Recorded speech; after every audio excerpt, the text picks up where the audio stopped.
I'm ready whenever you are, mate. Ready whenever you are.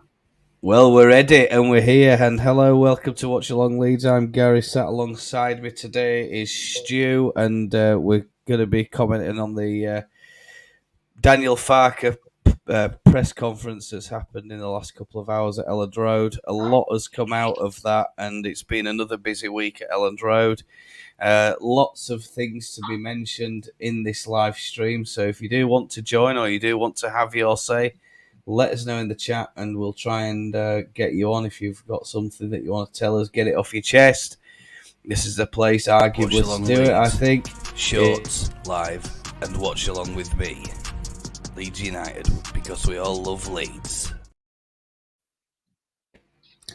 Right, well, Stu, and I think the first point of business on this one is going to be our man of the moment. But before I get started about him, I have got a little bit of something to just mention, and it's about a young man called Mason Fountain.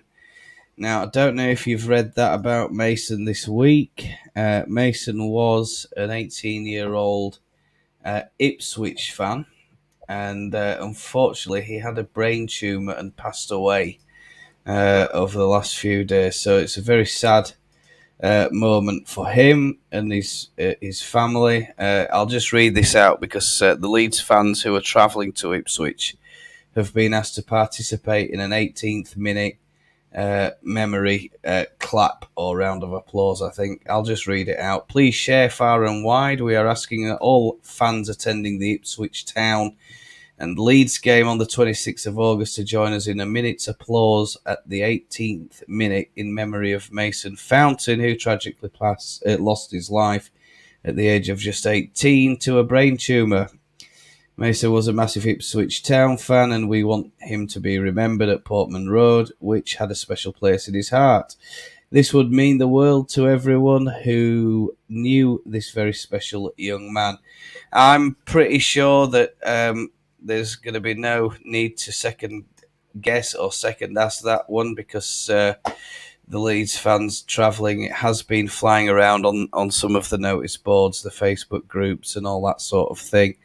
And I'm pretty sure that the travelling fans to Portman Road are going to definitely participate in that with no questions, Stu. So, yeah, I'm pretty sure that'll be the case. Stu, you say you've not seen the press conference.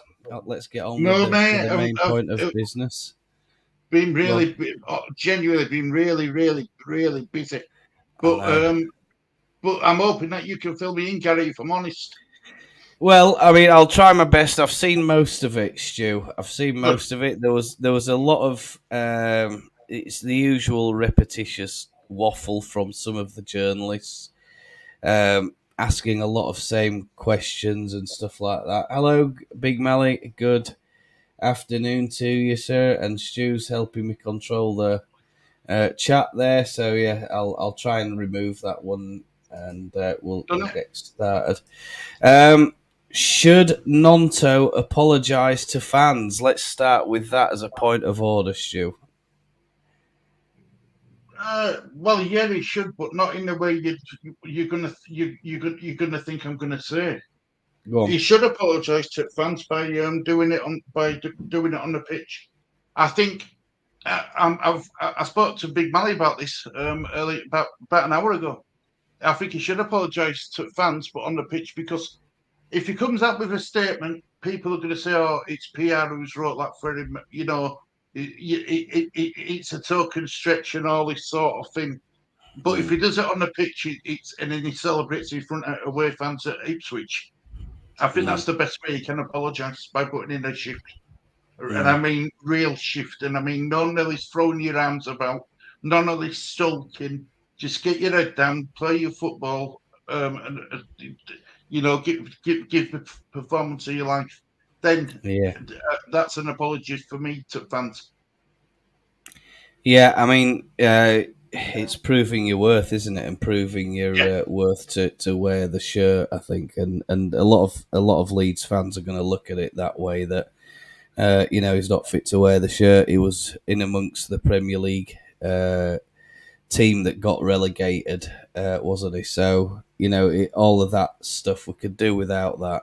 I mean, for me, Stu, it would just simply be a case of if he comes out and makes a video on Instagram or something like that, a personal video, something that, all right, yeah, there's going to have to be a bit of rehearsal.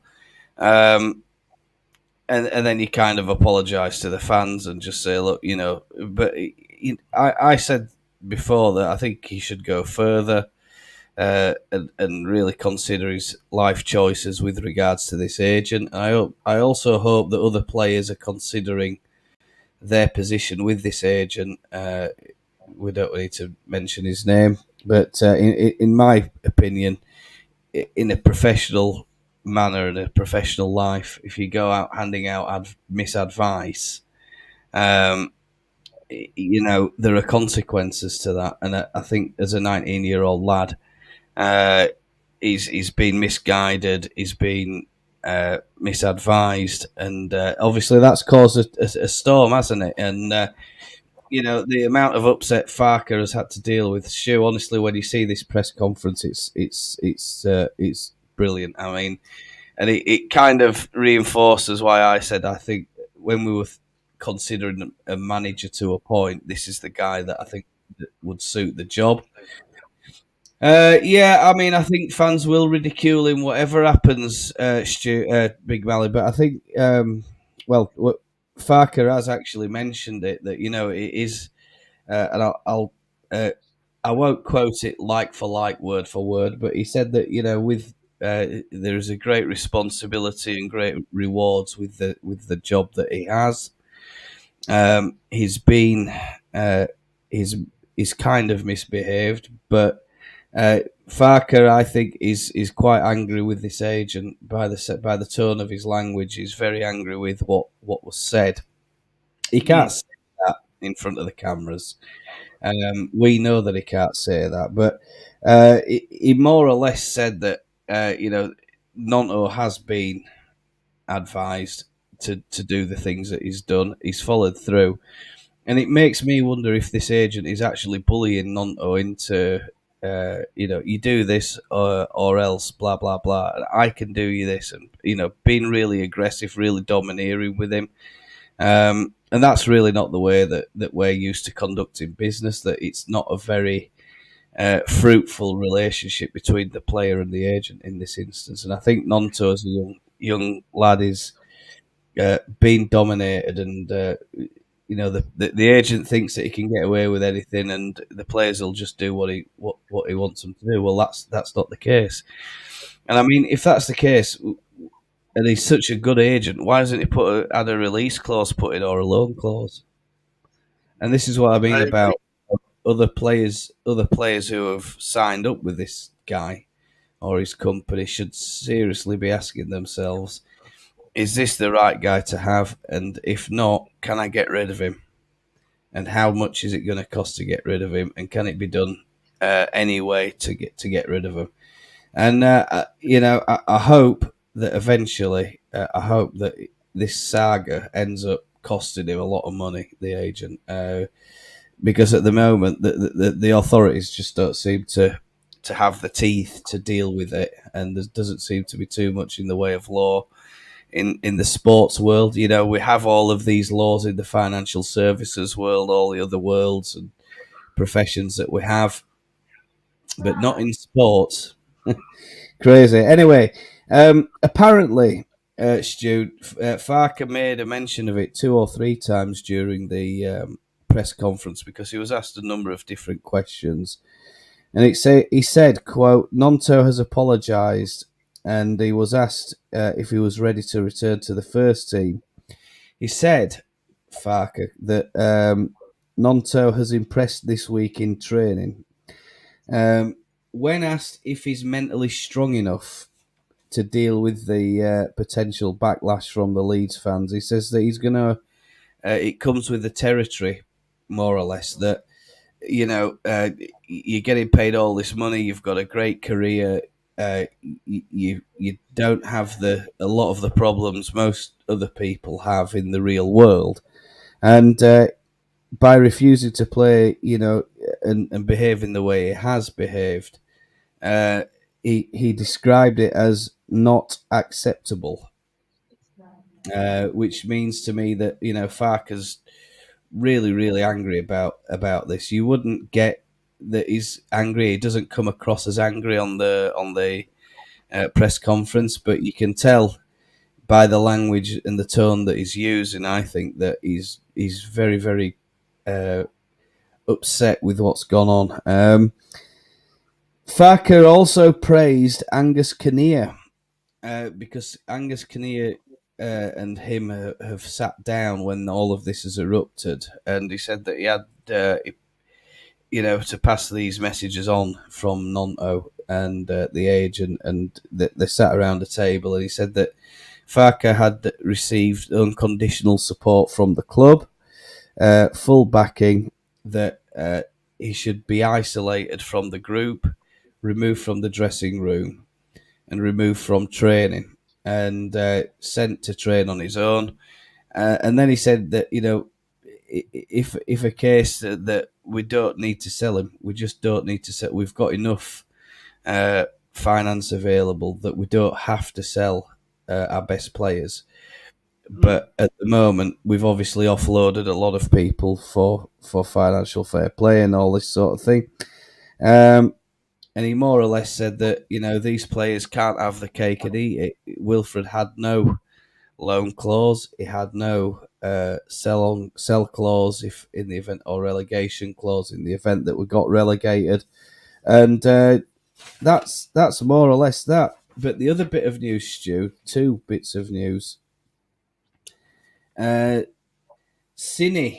could be coming back. Well, and it's believed that he wasn't eligible to play. There was a legal problem in the contract, but he didn't go on and describe what the problem was with the contract, which is an interesting one. It makes me wonder what's gone on in Cine's contract last week for him not to get selected and to have the similar sort of punishment. But when asked, Farke did say that both players' cases are different. In respect that one does have these release clauses, and it sounds to me like Sinisterra has had these release clauses, but I don't think anyone's met them. Have they, Stu? Have you seen anything that links Sinisterra with another club or anything like that? No, nothing at all.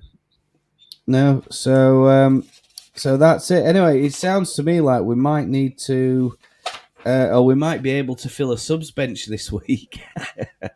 Yeah, good. Farke did mention that it's been a very, very difficult few weeks, but he had anticipated when taking the job that there was a lot to sort out. But the Gnonto drama and saga has caused extra stress and cost a lot of time and resource to sort that mess. So the question is, Stu, should he play against Ipswich? Both of them. Willie Gnonto. We'll deal with Cine in a minute. Willie Gnonto, yeah, I think so, mate. Yeah, I think. Look, it's like we've always said. He's a 19-year-old child living in a different country. If anyone, he won't know many people. The people who he thinks he can trust will be one of the people will be his agent. We thought he could trust. It's been he's been misguided terribly, in my opinion.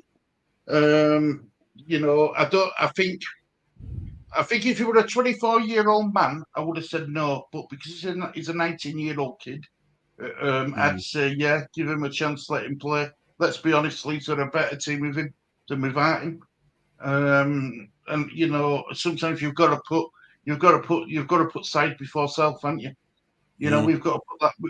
That applies to us fans and all. We've got to put the side before the self's own opinions on it as well. So I think if he's fit enough, if he's available, he should play. As for Sinisterra, it all depends. I mean, look, the sound of it, Sinisterra's is a lot. It isn't a matter of him refusing to play. It was contracts were the problem. I'd play Sinisterra too. Yeah, I think if it's a legal matter that something's come up that we don't know about, and I mean, none of this Sinisterra stuff came up early doors, did it? No. In the first game, Cine was, I think he was involved, and I just don't see what could have caused that kind of issue for him not to play the subsequent games. Is it a case of it's him and Gnonto having a bit of a dispute with other players in the camp? Or has something gone on? Because, as we know, we've suspected that there's been a bit of banding together by certain players and stuff like that in the past, haven't we, since Crystal Palace? That, you know, is everybody getting along well? According to Farke, that he said that when Gnonto has returned into the dressing room or he's returned back to training, that everything was very cordial and he was very pleased with the professionalism shown by the other players. I mean, they're going to know that, you know, it's just one of those things that is it him or his agent that's trying to further his career, and legally he's not allowed to do so because he's got this contract of employment, and that's literally what they've got there. There is other news as well that Helder might be back, and he's been recovering, they say, from a concussion injury. James, sorry, just a minute. Daniel James is not going to be available. Not available, and that's down to his quote unquote. I can't read my own writing here. It's a muscle injury anyway, I think. Adakas or something it is. And then he said that Geldart is also injured. Geldart's got a shoulder injury. So more shuffling again this week for Daniel Farke. He says that he's not concerned, but he's respectful that we need to be efficient at both ends. And he's not concerned about a clean sheet. What do you make of that, Stu? Bit of a weird one, isn't it? Well, I think he knows, doesn't he, that Ipswich are free scoring. Yeah. You know, I think if they win this game against Leeds on Saturday, it levels. I think they actually it's the longest streak of winning games for Ipswich. I think it goes to 20 or 21. So Daniel Farke knows that this is going to be a tough task, and he knows that, you know, we have this defensive. Well, hopefully we rode on. It might make a difference, but we have a defensive frailties, and Ipswich score goals for fun. So maybe just this time round he's thinking, look, we might have to outscore the opponents. Yeah, he did make a mention that they're already 21 games, I think, unbeaten, and it's quite difficult to see what those stats actually look like at the moment. We're just trying to get a look at the XGs and stuff like that, about just how formidable this lot are in terms of scoring goals and stuff. I think they're off to a bit of a flyer, Stu. Is that right? Where do they appear on the table at the moment? The top of table. Top at table, aren't they? So, you know, they've had a very, very good. Have a look at them. So yeah, go on then. If you can share some stats there. Yeah. Here we go.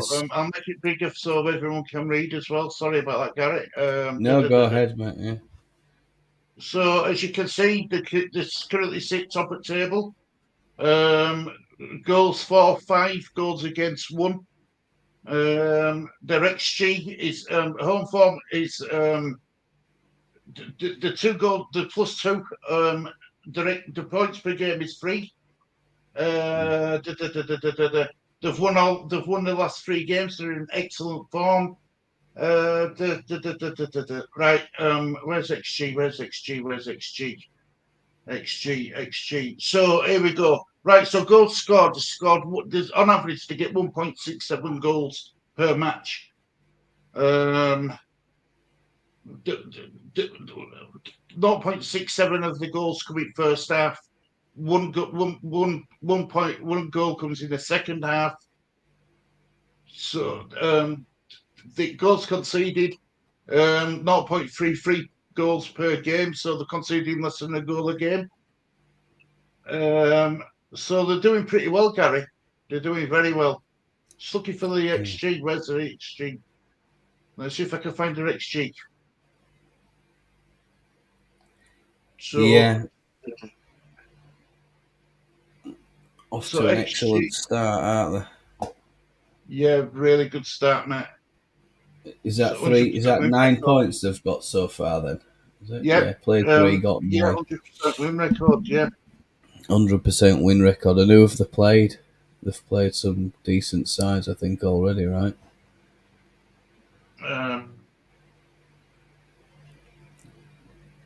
What I'll do is I will let's have a look for the championship fixtures. I'll try and have a look myself, Stu. Just give me a second. But it just seems to me that we're going to struggle. I think we're going to struggle getting a victory against this lot. It's a very, very good side. They beat. Hang on a minute. What day is that? 19th of August. Beat Queens Park Rangers away. They were at home against Stoke the week before. They won that 1-2-0. And they beat Carabao Cup. We're not interested in that. And then they beat Sunderland away up at the Stadium of Light. So, going up there and getting a result, it's a bit of a hard thing, isn't it? What do we know about the regular scorers, Stu? Do we have the ideas of who are the ones to watch? We've got Hume and Neil, beg your pardon, N. Broadhead and G. Hurst. They've got a Hurst in the side. Well, that spells trouble, doesn't it? Yeah. So if you want to just ramp them stats back up, but he said that this is your goal scorers. This is your top goal scorers for Ipswich as we speak. Sorry about this. Nathan Broadbent, he's got 1 goal. Connor Chaplin, he's got a goal. George Hurst, he's got a goal. Jackson's got a goal. Wolfeden's got a goal as well. So they've shared the goals about. But look at it, Gary. They share the goals about. So so that's your goals. So anyway. They're not coming from one particular player, are they? It's no. They've got talent and scoring. And who's managing them at the moment? Then, Stu. Ipswich manager is good. It's like a general trivia quiz for Stu. Is this, isn't it? It's Kieran McKenna. Right. So a very strong start for Ipswich, but it's a long season, and it can all change in a moment's notice, can't it? And we'll just have to see how we go. But he also said that Farke said that from a Leeds point of view this week, the situation has improved compared with last week. He's quite confident that we'll be able to fill a subs bench. When asked about rumours, he said that he wasn't prepared to comment about other players who are not under contract with Leeds United.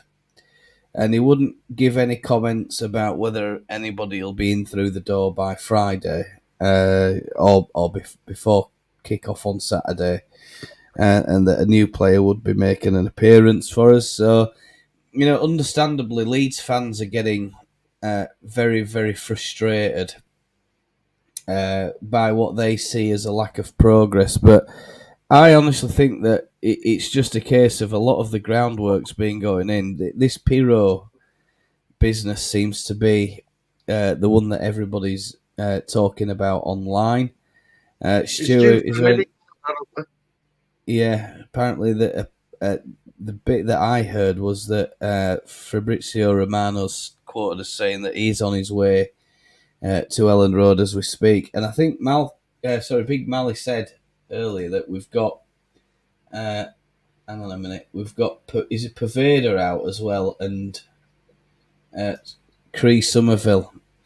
So it's still not great, but it's better than last week, isn't it? Yeah, and look, if these rumours are true about players coming in, Gary, it proves that Yeah. we're actually going forward a bit now. Mm. Yeah, we good are. afternoon, Michael. Say again. I said good afternoon, Michael. Oh, good afternoon, Michael. Yeah, of course. I'll just quote this one from Farke, and it says, "No one plays games with Leeds United." Sorry, no one. I think he means no one player plays games with Leeds United. We are not reliant on one player. I'm happy we're on the same page. The club backed my decision. Get a second. He gets a second chance, but no third chance. He has to work unbelievably hard. The ball is in his court. Quite a lot of positive reactions to that particular statement that he made about Gnonto. Absolutely love Farke. That's what you call a manager.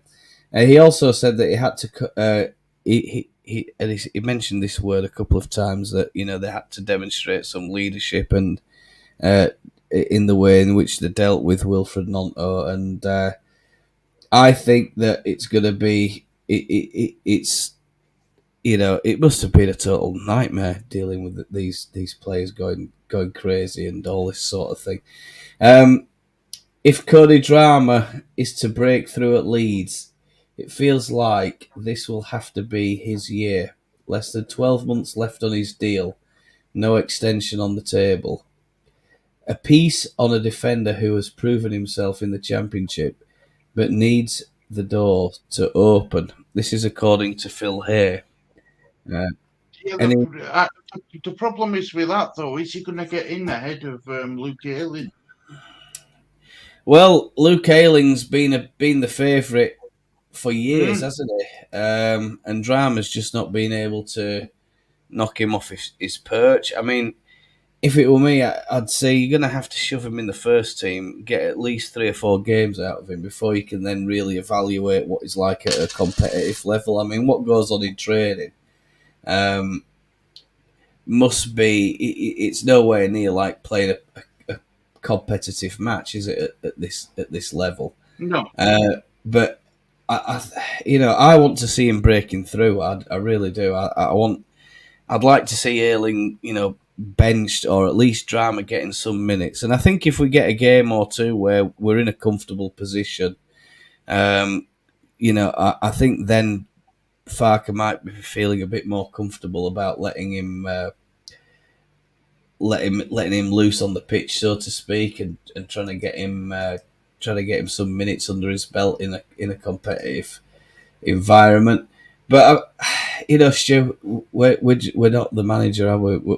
We don't get paid to make these decisions, and he's the man at the top. And I think we just have to try and respect what he's doing for us at the moment. It's not an easy task by any stretch of the imagination. But I'll just talk a little bit about some comments. It says, "How lucky are we to have?" These are some comments on the presser. How lucky are we to have Daniel Farke? He's so likeable. He speaks so open and honestly. I hope we have lots of success with him as our manager. Leeds United don't just have a good manager now, they have a great one. Fair play to the 49ers. Daniel Farke has all the qualities required to succeed. All he needs now are the resources. A good manager that could become great. I mean, I think he's a great manager, isn't he? not many managers out there have won Championship twice, have there? And I think when he's been in Premier League, I think he's not had the resources available to strengthen that squad. And I think a lot of the Norwich fans have kind of backed that up when they've dropped in our stream. We've had a couple in our streams and stuff. It says, one here, Sinisterra is much more consistently a great performer than Wilfred Gnonto. Willie will do some magic here and there, but it's not enough. Prefer someone who's consistently committed and can maintain a high standard regularly. Everyone has always loved Willie, but he's turned his back on us when he didn't have to. He would have been the difference needed to improve our recent results. If we end up 2, 3 or 4 points short come the end of the season, then he will be responsible. I have that, so I hate that it's not the case, and he can make up for not showing up for Leeds United. He died to pay the price of death for you. I don't know what that's all about. There's some real... why the hell did we not get Daniel Farke when we let Bielsa go? Was one of the other comments. It's all he'd say, if only we, you know what I mean? If only we did this, if only we did that. I mean, hindsight is a wonderful thing, Stu, isn't it? And I mean, I could win the Premier League as a manager based solely on hindsight. I could win lottery if only I did that number instead of that one. I know, yeah, we could be as rich as the football players themselves, couldn't we? Right, let's have a look at some comments here on our stream. Afternoon, Michael, and it says here, I was speaking to an Ipswich Town content creator yesterday as they were previewing the Leeds match. They seemed quite confident of a victory over Leeds. They said Leif Davis will be fired up. Yeah, this is a player that I've heard his name before. Now, where have I heard this names before, Stu? Leeds player. Sorry? Ex-Leeds United player. Ex-Leeds player, wasn't he? So, yes. If he's in the Ipswich side that's going to face us, that's going to be...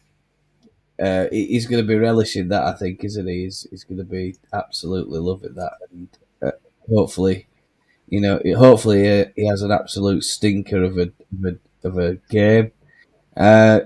23. I don't understand betting odds. They've changed all the betting odds and stuff, but I don't think we're anywhere like favourites or anywhere near expected to get a result at Ipswich. I think, given the first 3 games, I don't see that we're going to do very well there. I always think it's been a bit of a bogey team for us over the years, but yeah, Leif Davis, man. Daniel Farke, being an ex-Norwich City manager, would be an extra incentive to beat Leeds for Ipswich Town. Yeah, there's a lot said there, isn't there? The rivalry between those two clubs, Ipswich and Norwich, of course. Ipswich are 5-4 favourites. The draw's 23-10, and Leeds United are 11-5. Jesus Christ! What the hell does that mean? 23-10. You get £23 back for every tenner you put on. Yeah. That confuses me. You can tell I'm not a betting man. I haven't been in bookies for years. Was interesting to hear. I fancy Leeds at 11-5. It's not a bad odds in that. It's not bad odds in 11-5 for Leeds. That's just. Is that just better than 2-1 then? Isn't it? Yeah. It is just slightly better than 2-1. It's not bad, is it? Well, I mean, I can't bet here anyway. It's illegal. But I mean, I don't understand odds and stuff. It's such a long time since I did anything like that. Anyway, we'll have a look here. Michael's put in a couple of really good comments. It was interesting to hear Farke put his foot down with Gnonto by upping his price from 20 to 30 million as to price out Everton with no other club coming in for him, which made Gnonto back down. I mean, did he up the price, or did he just simply say it's part of our plans? The contract dictates that there's no release clause, there's no loan clause, there's nothing saying that we have to sell him, and we'll because there was part of it there that he said that we'll put him in the under-21s if he carries on messing us around, and we'll put him in there for as long as possible and then sell him just before his contract expires. But you see, if you try to bury a player like that and bury the career, and nobody does come in for him, then you run the risk of he can walk out the door for a free, and you end up getting note for him. So, I'm not so sure. A lot of Leeds fans would have said, look, he's a troublemaker and you get rid of him, and you don't want that toxicity anywhere near the rest of the squad, because if it starts spreading, other players will think they could get away with it, and they most likely will. Stu, do you agree with that? Or I do, actually, yeah. Well, evidence is there, isn't it? They're chanting what they were singing in the last couple of games about Gnonto. It did get it was toxic. It was toxic in the stands. He wasn't even in squad. He wasn't even on bench. But they were singing songs. I won't repeat the song, but basically, Willie Gnonto go back up. You know what I mean? Get out of our club, sort of thing. So it would already causing toxic. You know what I'm trying to say? Toxicity. Toxicity. Toxicity. That's it. Toxicity, and I think that would a bit premature. I think the fan base should have known. Should have, been a bit more mature about it, really. But what's been said got said. So a lot of people still don't want him to play, but we've got to give him a chance. We've just got to give him a chance, like Farke's give him a chance. Needs must, I'm afraid, and we've got a chance. And I mean, all this nonsense about international football and all this sort of stuff, if he starts mucking around again, then you can just say, right, we'll just shelve him, get Christmas out of the way, shove him on the market and see what's available, and we'll just take it from there. But I mean, 30 million, I don't think that's a bad price at all. I think if anybody came forward for him, I think they're getting a steal for him. I do. I think his potential. I think he's got more potential than Rutte in terms of like playing ability and stuff like that. But I mean, maybe I'm wrong. Stu, congratulations on your newest grandchild. Yes, it's a bugger that kept us awake all night. I'll be getting an early night tonight, that is for sure. She's a bugger, she is. I'll be getting an early night tonight. So is the sleepless night affecting you? Are you in a separate room still, and you can hear all the commotion? Well, with Chloe having an emergency C-section, we've been doing night shift for her. Right. She can't bend down, she can't lift and stuff. Yeah. So we've looked after her.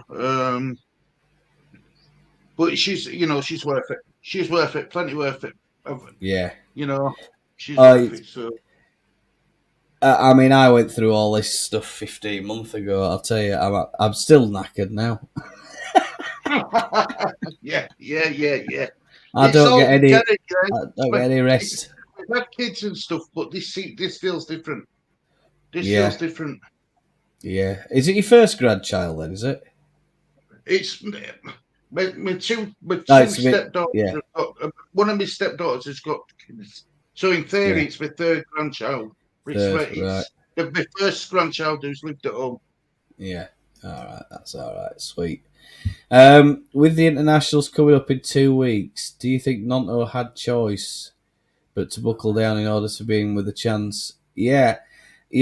From his point of view, if he does anything else, he's going to get shoved into the boot rooms, and clean Bamford's boots.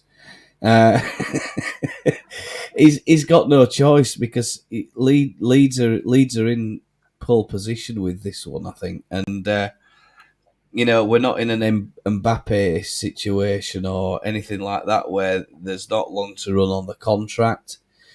We've got 4.5 years to run on the contract, and he can miss a hell of a lot of football if he plays silly buggers with Leeds United. And all right, he can walk out the door, think he's done something really clever, but what he forgets is we don't need the money at this stage. By the sound of it, we don't need 30 million. Ain't gonna break us. We're not gonna miss 30 million from a sale that we missed out on. But what we've done is broken his career, and his potential career. He's been highly thought of by Mancini, hasn't he? So Mancini's out the door. So the Italy situation's dynamic. Nobody knows what's going to happen with Italy, but one would assume the incoming manager would be in favour of choosing him and getting him playing for Italy, I think. Yeah, well, I'm glad it didn't go. It didn't come to that because I don't ever want to see a player, throwing his career away. The work hard to get there. He's made it there. To chuck it all away would have been absolutely silly. It'd be career suicide, right? Career suicide. Yeah. I was thinking of a nice way of saying it. It would have been silly and foolish. But again, it's like Farke says, though, Gary, it was badly misadvised. You think the person who you can trust misadvises you. Who needs with friends like that? Who needs enemies? Yeah. Another great saying. Yeah. When Leif Davis, of course, it's he went to Australia. But you see, back in that Australia tour, I couldn't follow it for some reason. I couldn't follow it, or couldn't get any games, or this. Well, of course, I was probably wondering what had hit me because my little boy he was about 2 months old, I think, last pre-season tour. So, I mean, if we've let someone like him go and he's a decent player, but you see, we've said this before, haven't we, Stu? In the transfer market and player management, over the years we've been terrible, haven't we? We've been absolutely terrible at times. Some really, really bad mistakes, and Leif Davis is probably just another one of those mistakes that we all sort of forget about. Gnonto could not afford to down tools with a 4-year contract. Yeah, we could have really hurt him. His Euro chances and World Cup chances go out the door, don't they, if we start playing hardball. And I mean, Leeds have played hardball with him. I think we've done really well to get him back to the table, get him talking, find out what's going on. And, it sounds to me like I still don't think we've heard the last of this, and I hope that the agent suffers from all the blowback from it, that, it absolutely decimates their business, does this. And well, I'll tell you something, Gary, I wouldn't buy it. I wouldn't deal with any more players from that agent. And hopefully them players will then start to, the players who were under him, they'll start to think, hang on a minute, no club's dealing me. No club wants to come near me because of you. So, sorry, but you'll have to go.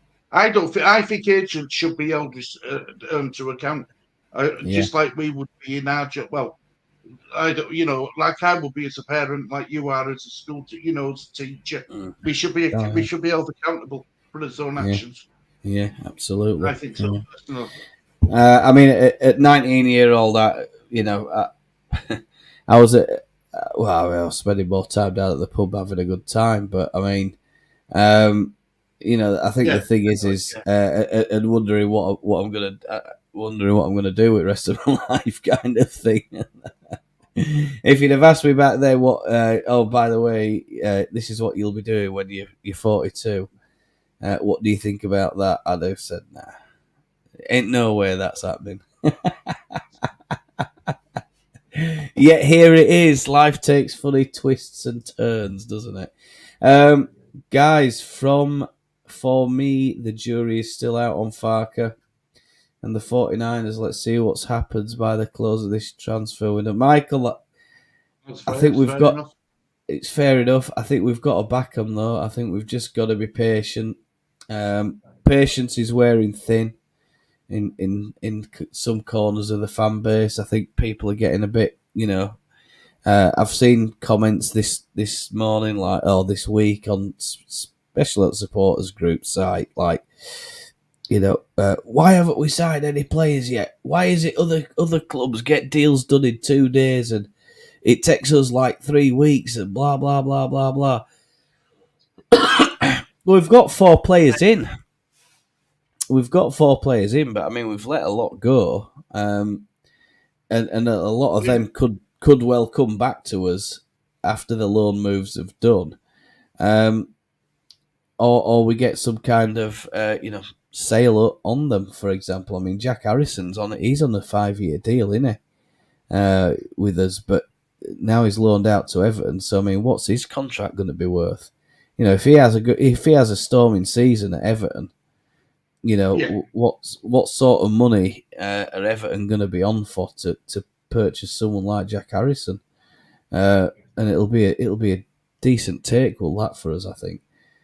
So one part of me says, well, let's hope that Everton have a blistering season and Jack Harrison sets the Premiership on fire.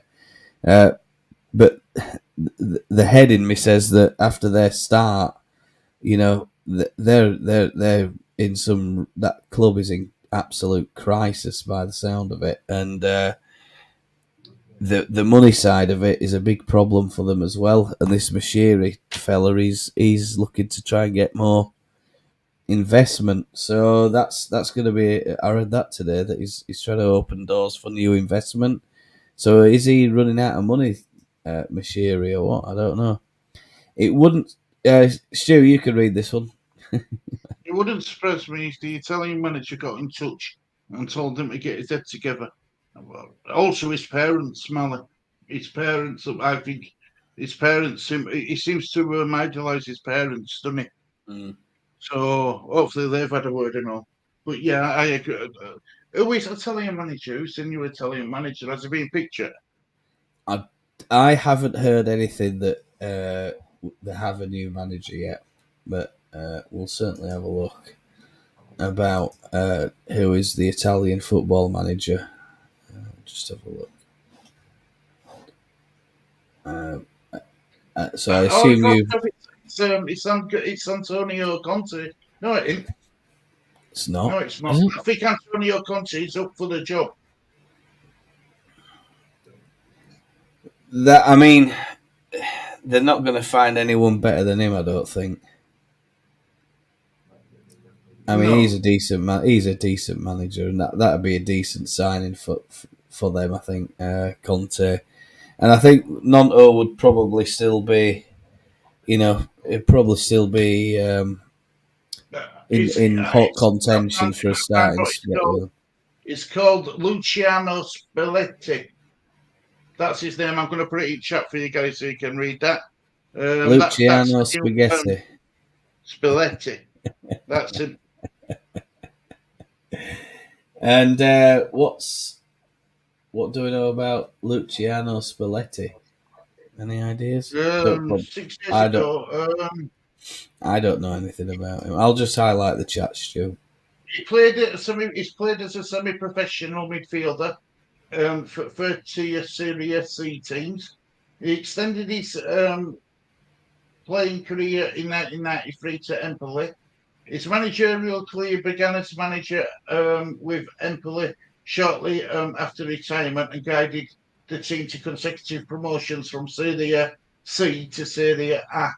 He moved from Sampdoria in 1998. He moved to Sampdoria in 1998, but left after 1 year to take over Venezuela for another short spell. He was replaced as manager by David Platt in mid-season, but recalled when the former England midfielder resigned after only 6 matches in charge. He had 2 spells as head coach in Udinese in 2001, 2002 to 2005, with a short period as ANA manager in between. He took Indonesia to the Champions League after finishing 4th in Serie A during the 2004-5 season. He was named as AS Roma manager in 2005 and won the Italian Cup twice and the Italian Super Cup before resigning in September 2009. He was appointed as Paris Zenit St. Petersburg manager in December 2009. He stayed in Russia for 5 years and won the Premier League twice. He was sacked in March 2014 after 2 seasons without a trophy. Took over Roma again in January 2016 before leaving by mutual consent at the end of the 2016-17 season. He took over as Inter Milan manager from 2017 and 19 before getting sacked at the end of the season. And then he was named Napoli manager in 2021, led them to a 3rd place in Serie A before making them champions in 2022-2023. Left Napoli at the end of last season, asking for a sabbatical, appointed as its Italian manager. There you go. Luminic. Yeah, because they were the surprise package, weren't they, Napoli last season? Yeah. I think they've not done very much in the transfer market, but this guy's pretty decent. And I mean, that sounds like a hell of a job, doesn't it? The national team manager for Italy would be fantastic. It's a pride thing for them as well, isn't it? They're a proud nation, Italians, aren't they? Especially with the football. Oh yeah. You don't want to upset them over football. New Italian manager, yes. That's it. Resigning. Let's see if Gnonto gets a call up. I mean, he's going to know a bit about Gnonto anyway, isn't he? I think if he's been in the fray for such a long time under Mancini, he's not got too much to worry about Gnonto. But if his game, or if he starts having problems getting into that first team, that Italian first team, it won't be because he's had a bad season at Leeds. Or he's having all this messing around at Leeds. It'd be because there's somebody else in Italian setup that's as good as him, or if not better, more consistent and probably more mature. I think that's one of the things that they're going to be looking for as an asset. That you're not going to have a player doing reckless things on the pitch. Spalletti, yeah. So there we go. Spalletti, good appointment for Italy. His Napoli team beat Liverpool 4-1 in the Champions League group stages last season. Yeah, decent side. So, decent manager, and that's really it there. So Napoli knocked out of the Champions League quarter-final by AC Milan. Wow. Yeah, I mean, I've not followed too much at UCL this year. Like I say, my time is limited. With what I've got on and stuff like that. But Stu, have you got any other key takeaways from today's reaction stream? Not from the press conference, but apparently we are linked with Bayer Leverkusen attacker Nadim Amari. Apparently, we're interested in him. It looks like his deal fell through. He was in talks with Marseille, but it fell through. So Leeds are back on the table again. And Peru's having a medical. Yeah, this Amari one, I've seen mentions of this over the last day or two, and it sounds to me like it's been on, off. Yeah. And now it's on again. And this guy's obviously, the agent's obviously playing silly buggers there again by the sound of it. The clubs are interested and looking at his signature. But the interesting thing about him is I believe his date of birth is the same as mine. His birth date, not the year of birth. Obviously, I'm quite a bit older than he is. So I believe that there's a fun daft fact for you. That he's going to be, he's certainly one that Farke's got his eyes on. There are other names going around as well. Stu, have you come across any others over the last? John Joe Shelby, he was one who were going around, wasn't he? Yeah. John Joe Shelby were going around. Still What do you links think about with, that one? links with. I think he'll be a good. He was a creative attacking. He's a creative attacking midfielder, isn't he? He's John Joe Shelby. I've got the stats for that Amari. If you want to have a look at them, Gary. Yeah, I don't go ahead. Yeah, I don't know if you find them interesting or not. But, no, I love numbers and maths and all that. You know how I am with that kind of thing. So that's the kind of thing I like. Yeah, this is him, and his date of birth is it? Does it tell you there? No, it doesn't tell you. Yeah, it is. Yeah, so don't forget, send your birthday card. No, I'm only kidding. Now you know my birthday. His current market value is £6 million. Yeah. He's won the European Under-20s Championship. He's won the German Under-19 Bundesliga as well. His major honours so far he's made 5 caps for Germany. He's a central midfielder. He hasn't scored any goals, but again, he's a central midfielder. 5 caps for the Germany, scoring no goals. He's made 1 appearance in the Bundesliga so far this season. He can play central midfield, attacking midfield, and left midfield. His value is holding steady, Gary. That's what I look at. His value is holding steady. What did it peak at there? What's that? The peak. What was the peak of the valuation? The peak was £22 million. Bloody hell! Wow. And when was that? February 21. Yeah. Wow. So he's 1.8 meters tall, so that's pretty tall. His citizenship is Germany, but he's got Afghanistan as well. So he's chose to be German, which is absolutely fine. He's a right-footed player. He's contracted to Leverkusen until June 30th, 2024. So he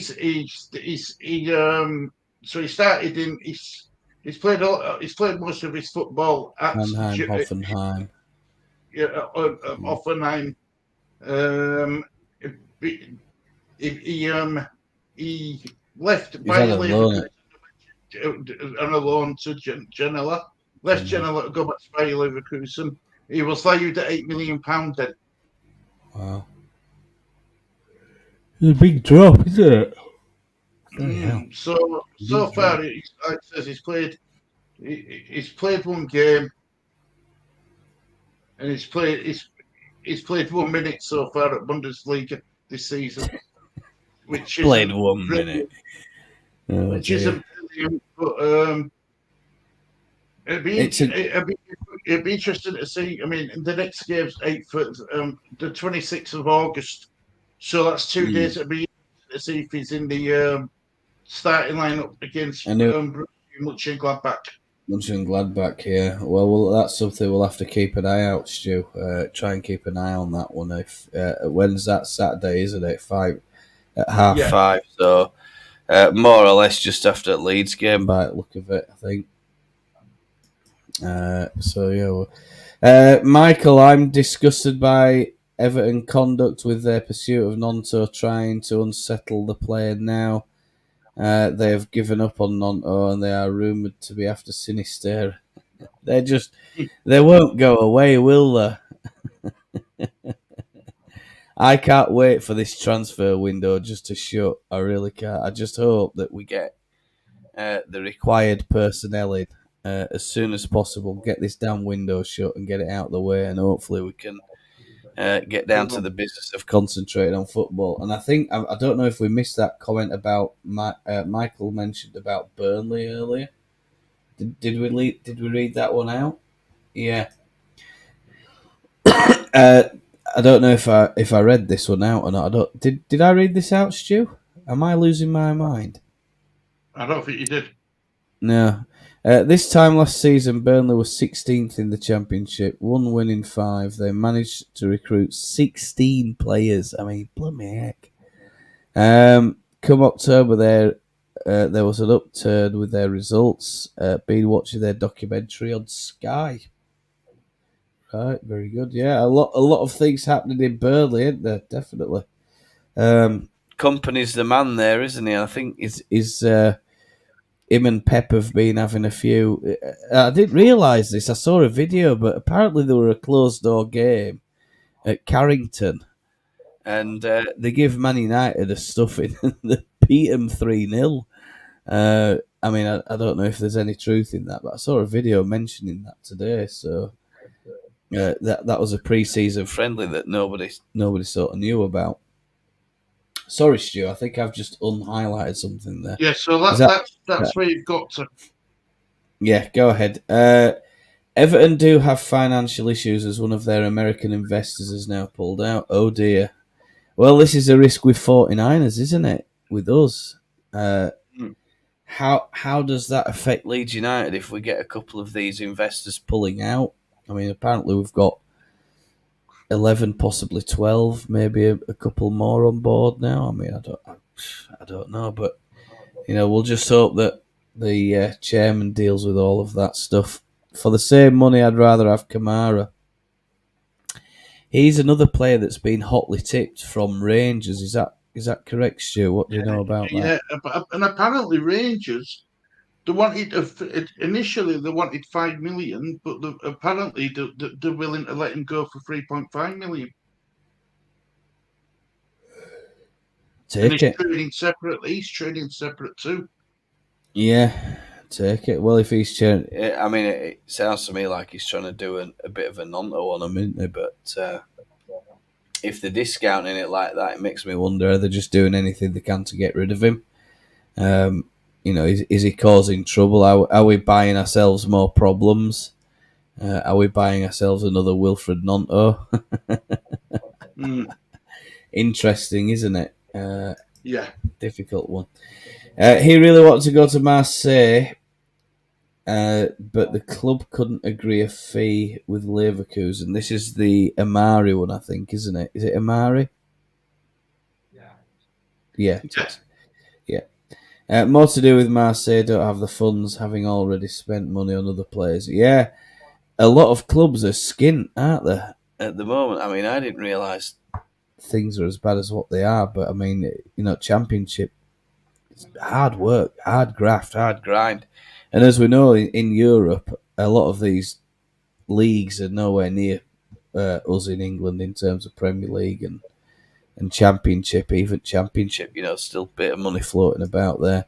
And I think Wolves have turned down a big bid today, haven't they? 47 million from Man City for one of their players. Did you see anything about that, Stu?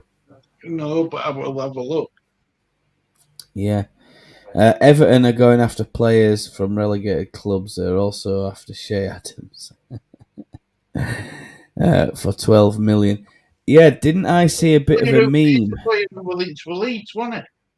Matthias Nunes. That's the player who Wolves at 47 million pound bid down for. Matthias Nunes, he was linked with Leeds, wasn't he? I can't think he's been linked with Leeds, but 47 million, Stu, is he worth it? Before Wolves bought him. Were he? I'm sure Michael will tell us in chat, but yeah. I'm sure it was Matthias Nunes who were linked with Leeds. Yeah, that'd be a man. I mean, Shea Adams, I think I saw a bit of a meme with some baby lotion in the Everton dressing room. No Is comment. Or or hang on, Traore. It might have been Traore. Am I getting him? Traore. That there was speculation that Everton are after him as well. Who were Everton not after? Shaw Dice. Am I right in thinking Jota is coming back from? He's coming back from Saudi Arabia. My God, I'll tell you what, this transfer window, man, it's Stu. Help me out with this one. It's madness. It's absolutely madness, isn't it? I've not heard anything about that, Mally. I've not heard anything, but there we go. So we'll get that one done, and then we'll wrap this stream up, I think, for today. apparently, it's according to this where Jota's life in Saudi Arabia stems from. As Celtic hero, what Alzeri Gutters really think about him. Yeah, so far it's been a disaster. And now his transfer war in Saudi Arabia appears to be reaching the end game. Diogo Jota, he only played for Liverpool last season, didn't he? No, that's another Jota. That's another Jota, is it? Oh God. Yeah. Jesus Christ, I might as well shut up, mate. Leicester out of the relegated clubs needs promotion this season as they've taken out bank loans, which might well be called in next season. Promotion for them is a must this season. Yeah, I mean, I don't know why Leicester have felt the need to take bank loans, but one can only assume that it's going to be a similar sort of thing to what perhaps the 49ers might have done with us. That the purchasing the club based on the buying the bank loans or the buying using bank loans because debt isn't taxed. So what they'll do is they'll get the bank loan based on their assets. I mean, Leicester's backed by King Power, and King Power in Thailand is a massive group. You know, it's a huge corporation. So, I think that there won't be a problem from their point of view of raising that kind of money. But I won't be too worried about Leicester needing that money, so to speak. But I think what we'll do is we'll wrap this one up, Stu, because I think Stu wants to go watch the press conference. And that's it from me, and that's it from Stu. I don't think there's any more business. So, yeah, thank you everybody for watching. Take care of yourselves. Hopefully there'll be a video coming tomorrow if I get the time to make it. And of course, we roll on to Ipswich on Saturday. Take care of yourselves, matching on together and all of that. And we'll see you all very, very soon. Cheerio. Thank you, Michael. Take care. Bye-bye.